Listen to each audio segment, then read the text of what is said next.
对，是我。什么？在哪儿？我知道了，我就在附近，我过去趟。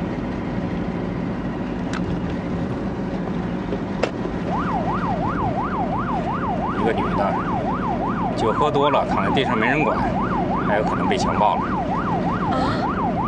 离这不远，我得过去一趟。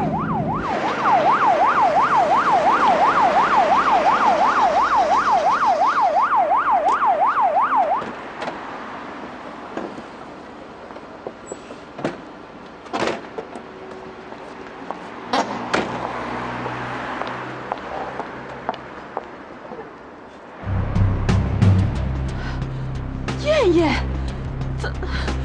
怎么会是燕燕？那是我妹妹！赶紧送医院！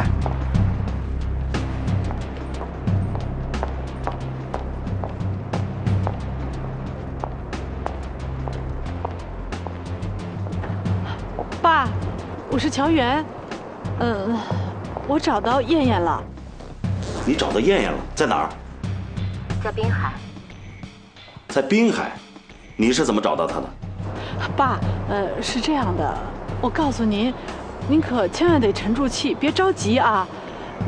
昨天晚上我找到燕燕的，当时看见她的时候，她喝多了，还躺在地下，主要是好像是有人把她给打伤了。不过你放心，伤势并不严重，我在这儿整整陪了她一夜呢。你说什么？你接着说，还发生了什么事情？哦，爸，我暂时也就知道这么多。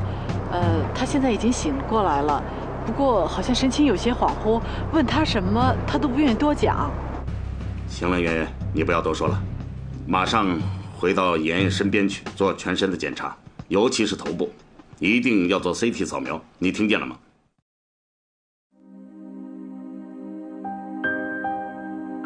妍妍身边去做全身的检查，尤其是头部，一定要做 CT 扫描，你听见了吗？啊，爸，您就放心吧，我已经约好了，医院今天要给做一个全面的检查。对了，爸，还有一件事情啊，我也得告诉您。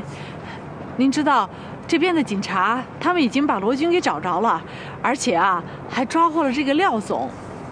可惜的就是，昨天周鑫受伤了。当时被人捅了一刀，而且他是为了救我。别在电话里说了，我马上就过去。哎，爸，您现在没有必要再过来了吧？哎呀，你听我说啊，这边有我就行了，您不用过来，我一切都能帮你把这些事情都办好了。哎呀，爸，我不是不理解，你想想看。燕燕是一个自尊心多强的人，现在她遇上了这样的情况，我觉得这种时候她最不想见到的就是您。不管她愿意不愿意，在这种情况下我一定要见到她。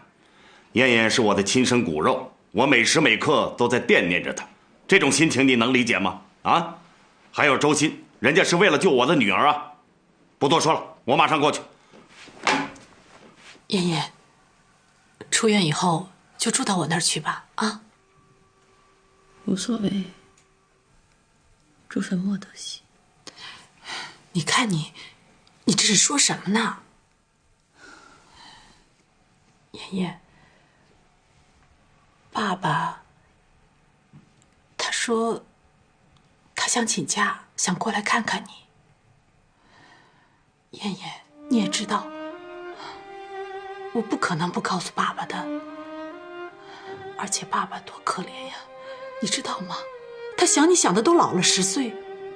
等你见着他，你就知道他现在是什么样子了。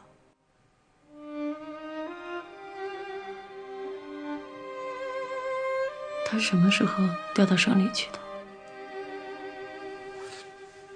刚调过去不久。他有希望当上副省长吗？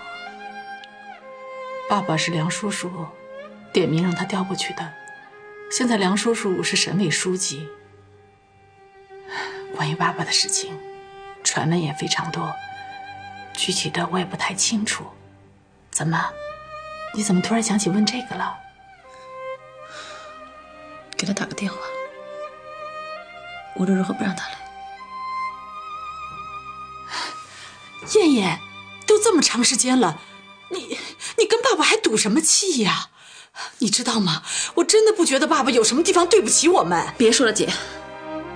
如果爸爸非要来的话，那他就只能在殡仪馆见到我了。你，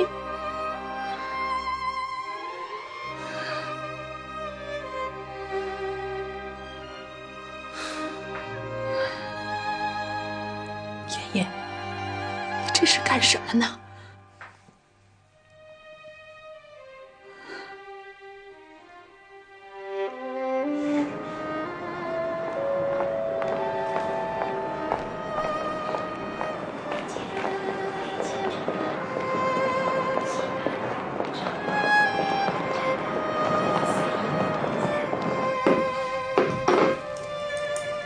姐，你不该见到我。事到如今，我已经没有脸再见到任何人了。如果说我还不想离开这个世界的话，至少我应该离开所有我认识的人。燕燕，你不能这样灰心丧气的。现在，你什么都别想了。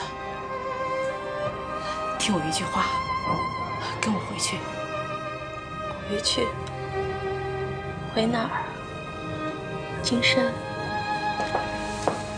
燕燕，我告诉你，你不管是跟我回金山也好，回省城也好，这一次你必须得跟我回去，而且必须回到爸爸的身边。你想想看，多难熬的日子，咱们不都熬过来了吗？以后啊，会越来越好的。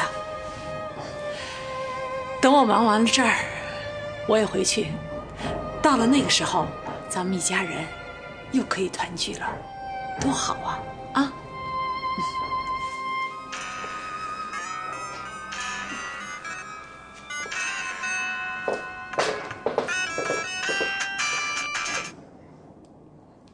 喂？啊？哦，您等我一下。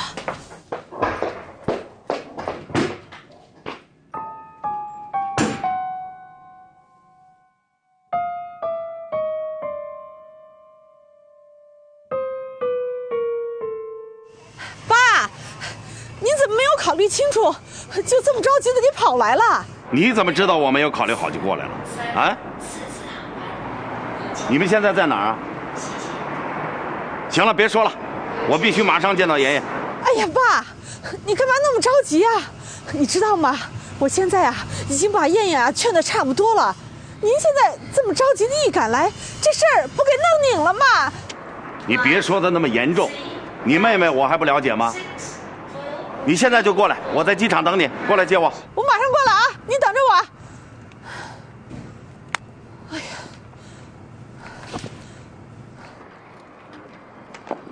姐，啊，什么事儿让你这么为难啊？啊，没什么事儿。是不是爸爸要过来？不是他非要过来，关键是他现在已经到这儿了，就在机场。希望我过去接他。燕燕，你看这事儿怎么办？姐，这还有什么好说的？爸既然已经来了，你总不能让他站在海边吹海风吧？真的，燕燕，你真的想通了？有什么想通不想通的？唉，总得面对现实吧。是啊，自己的爸爸啊。哎呀，太好了，正好啊，一会儿冰箱里还有冻鱼，我这就去接爸爸，把爸爸接回来以后，我们在一起啊，好好吃顿饭啊。等我，赶紧进屋去啊，别着凉了。来，走，我去换衣服。来。